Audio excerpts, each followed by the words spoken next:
మంత్రి గారు. అధ్యక్ష, గౌరవ సభ్యులు అడిగిన ప్రశ్నకు సమాధానం శాశ్వత పరిష్కారం కోసం ఉద్యానంలో శాశ్వత పరిష్కారం కోసం కొన్ని హార్వర్డ్ యూనివర్సిటీ కానీ ఇతర యూనివర్సిటీలతో ఎంఓయూ కుదుర్చుకోవడం జరిగింది. దానికి కారణాలు ఏంటనే విషయాన్ని కూడా పరిశీలించడం జరుగుతూ ఉన్నది అధ్యక్ష. రెండవ ప్రశ్న వారు అడిగింది పబ్లిక్ ప్రైవేట్ గవర్నమెంట్లో పబ్లిక్ సెక్టార్లో ఉన్నాయా ప్రైవేట్ సెక్టార్లో ఉన్నాయా అని అడిగారు. మొత్తం 2721 మెషన్స్ డయాలసిస్ మెషన్స్ వాళ్ళ రాష్ట్రంలో ఉన్నాయి అధ్యక్ష. దాంట్లో 985 గవర్నమెంట్ హాస్పిటల్స్లో ఉన్నాయి, 1736 175 నెట్వర్క్ హాస్పిటల్స్లో ఉన్నాయి అధ్యక్ష. తర్వాత మెడిసిన్స్ కన్జ్యూమబుల్స్ గురించి అడిగారు. అటువంటి సరఫరాలో ఎటువంటి ఆటంకం లేకుండా సరఫరా చేయడం జరుగుతుంది అధ్యక్ష. హెచ్ఐవి హెచ్పివి పేషెంట్స్ గురించి ప్రత్యేకంగా ప్రతి డయాలసిస్ సెంటర్లో కూడా ప్రత్యేకంగా బెడ్ ఒకటి ఉంచడం జరుగుతుంది. టోటల్ పేషెంట్స్ ఎంతమంది అడిగారు. రాష్ట్రంలో సీకేడీతో బాధపడుతున్న టోటల్ పేషెంట్స్ 21,504 మంది ఉన్నారు అధ్యక్ష. దీంట్లో ప్రభుత్వ రంగంలో రిజిస్టర్ అయిన వాళ్ళు 8,692, అదేవిధంగా ప్రైవేట్ సెక్టార్లో రిజిస్టర్ అయిన వాళ్ళు 12,912 ఉన్నాయి అధ్యక్ష.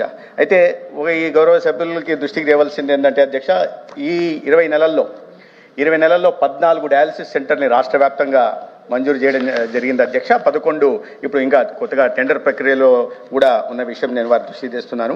మీరు గతంతో పోలిస్తే సెషన్స్ కూడా మెషన్స్ పెరిగాయి, సెషన్లు కూడా పెరిగాయి అధ్యక్ష. గతంలో ప్రభుత్వం వచ్చే నాటికి 555 మెషన్లు ఉంటే రాష్ట్ర వ్యాప్తంగా ఇప్పుడు 726 మెషన్లు అయ్యాయి. నెలకి 40,000 సెషన్లు జరుగుతూ ఉండేవి అధ్యక్ష. ఇవాళ ప్రభుత్వం తీసుకున్న చర్యల కారణంగా నెలకి 66,000 సెషన్లు జరుగుతున్నాయి. ఉదాహరణకి చెప్పాలంటే 23-24లో 10,24,000 సెషన్లు జరిగాయి. దాని తర్వాత పెరుగుతూ వచ్చి ఈ సంవత్సరం ఇంకా 10 నెలల కాలానికి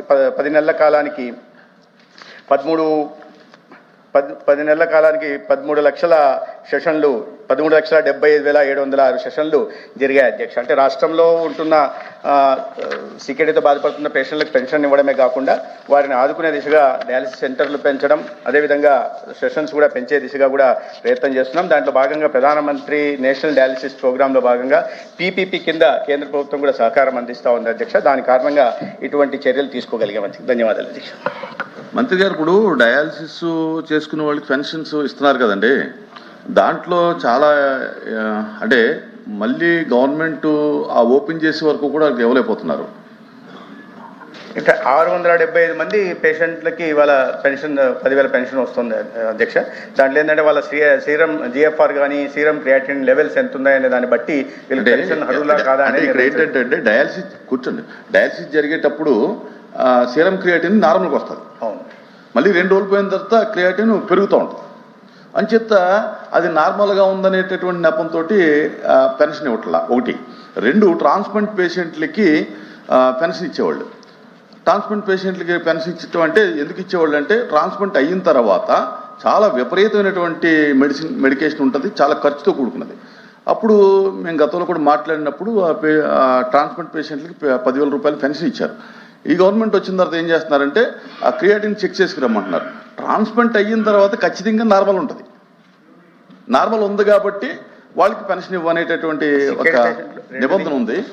అది కాకోకుండా నెలకొచ్చి ఒక 40,000 50,000 మందులు అవుతాయండి ట్రాన్స్ప్లాంట్ చేసుకున్న వాళ్ళకి.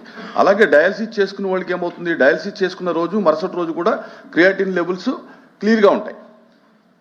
ఆ సర్టిఫికేట్ తెమ్మంటే ఆ ఇద్దరు కూడా ఆ సర్టిఫికేట్ తేలేరు. వీటి మీద ఈ దాదాపు సగటున ఒక్కొక్క పేషెంట్ మీద సంవత్సరానికి 86,000 రూపాయలు ఖర్చు పెట్టడం జరుగుతుంది అధ్యక్ష. 20 నెలల్లో 224 కోట్లు కూడా ఖర్చు పెట్టడం జరిగింది. ఈ క్రియాటినిన్ లెవెల్స్ 2 నుంచి 5 స్కేల్ ఉంటుంది. వాటిని ఆధారంగా చేసుకుని చేస్తారు. అయినప్పటికీ మీరు చెప్పిన దాన్ని నేను పరిశీలన అధికారులతో ఒకసారి పరిశీలించమని చెప్తాను. ధన్యవాదాలు.